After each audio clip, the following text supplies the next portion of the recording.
এই দিনটোত আমি ভৰলীপৰীয়া কন্যাকা বহুমুখী পামে পৰম্পৰাগতভাৱে অসমীয়া যি ৰীতি নীতি আছে সেই ৰীতি নীতি মতে আমাৰ যিখিনি পশুধন আছে হাতীৰ পৰা গৰু ম'হ সকলোকে আমি নোৱাওঁ আমাৰ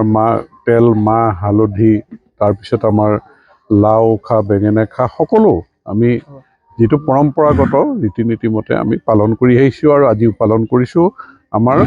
ভৰলীপৰীয়া কন্যাকা বহুমুখী পামৰ সমগ্ৰ পৰিয়ালে আমি আজিৰ দিনটোত নিজ হাতে সকলোৱে নোৱাওঁ ধুৱাওঁ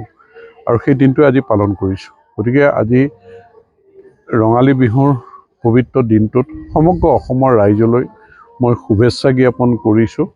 যাতে সকলোৰে জীৱনৰ অপায়মংগল অমংগল দূৰ হৈ সুখ সমৃদ্ধি নামি আহে। আৰু যিহেতু নিৰ্বাচন পাৰ হৈ গৈছে, 4 মে' তাৰিখে নিৰ্বাচনৰ ফলাফল ঘোষণা কৰিব, গতিকে ৰাইজৰ আশীৰ্বাদত এখন ৰাইজৰ স্বাৰ্থত কাম কৰা শক্তিশালী চৰকাৰ গঠন হওক,